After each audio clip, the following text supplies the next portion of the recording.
All right, happy Friday, everyone. We are finishing up our week with a review lesson that's just going to review some of the stuff that you've been working on through this unit. This would have been our IA review lesson. There's going to be a game in this lesson that might be a little hard for you to do online. So I'm going to tell you now that while I do think it's really important, if you're having a lot of trouble with it and need to skip it, that is okay too, but I really want to see that people at least try it. You should be looking at a lesson that says IA3 Review 1, and it should say April 3rd on it. You are going to now, like always, you're going to hit pause and do your PDN and hit play once you've finished it. Go ahead and hit pause to complete your PDN. If you're hitting play and you're listening to me again, that means you have done your PDN and you've completed it with your best effort. I know it's been a while since we've talked about moon phases, but it is important. So for number 1, during which moon phase does a solar eclipse occur?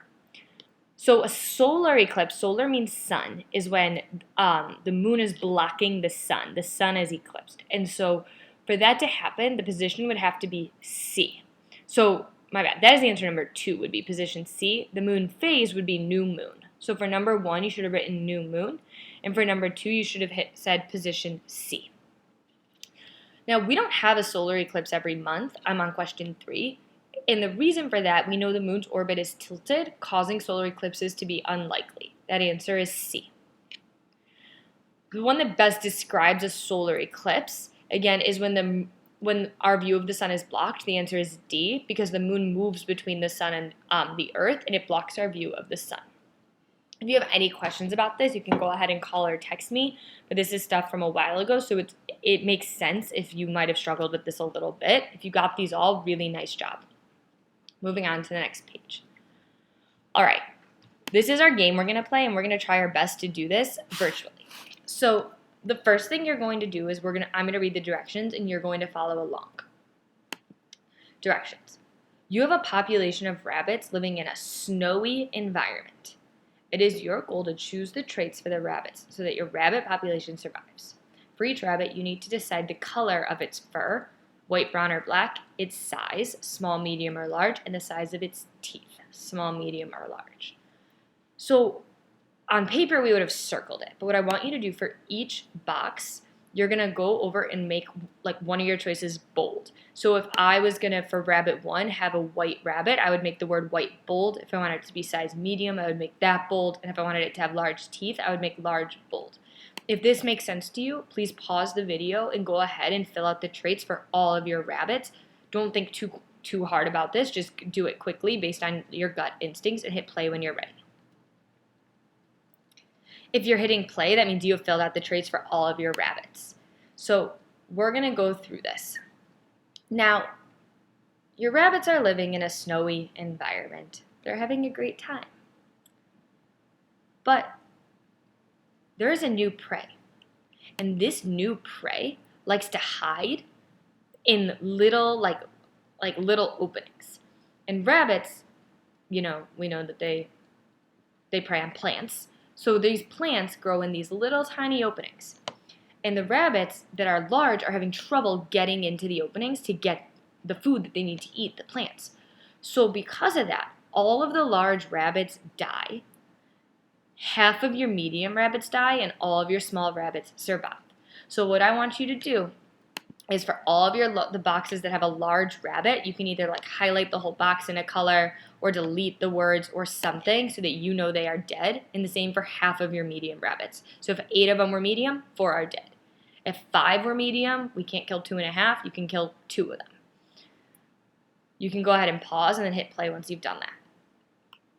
All right, now that we've killed some of your rabbits, we have some rabbits left, mostly small, some medium, and now global warming is a thing.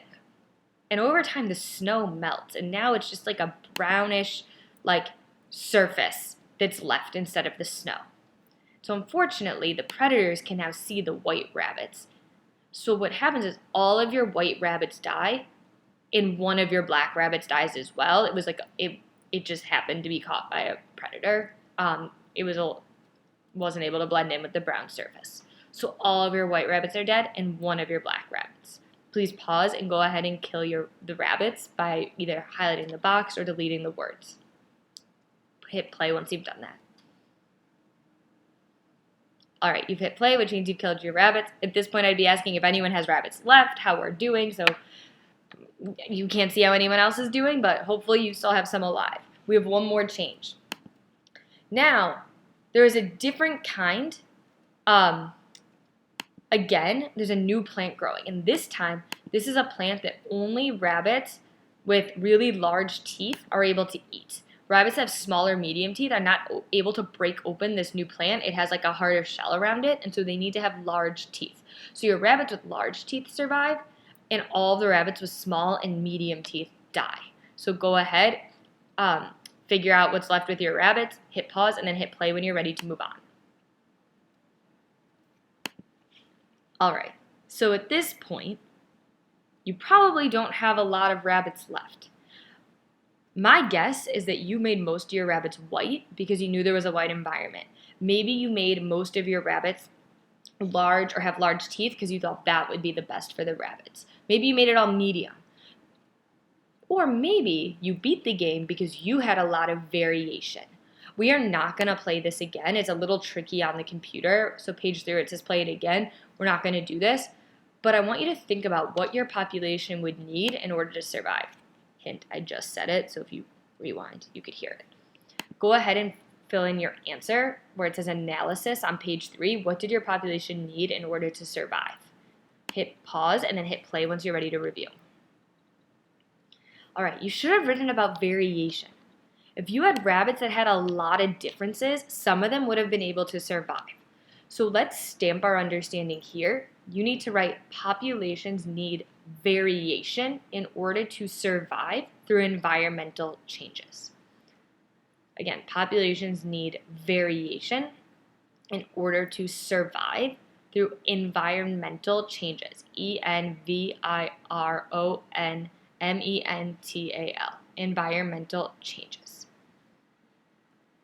All right, if you scroll down to page 4, I have filled in the review notes for you. But I'm going to read them out loud, and you're going to follow along as I read. So the first note is that new traits are introduced by random mutations. Remember, the mutation is a random change in the DNA. Random being the key word. If the mutation is adaptive, meaning it's helpful, the new trait becomes more common over time. If the mutation is non-adaptive, meaning it makes it harder to survive, the new trait eventually disappears. Adaptive traits become more common because organisms with these traits are able to survive longer and reproduce more. And then last, whether or not a trait is adaptive depends on the specific environment. We know that, for example, with our rabbits, having white fur might be a super adaptive trait in a really snowy atmosphere. But white rabbits living in a forest that doesn't get snow, that's not going to be helpful for them. It would be much better to be a brown-colored rabbit in that situation. So what the adaptive trait depends on the environment. You are now going to be completing the rest of this packet the best that you can. You can complete this in your packet, or if it's easier for you to just write it down and then send me a picture of it, you can do that as well, whatever works for you. This is a final review lesson to finish up with natural selection before we move into something a bit different over the next few weeks. If you have any questions, call me or text me. Please stay healthy. Please stay safe. Miss you all.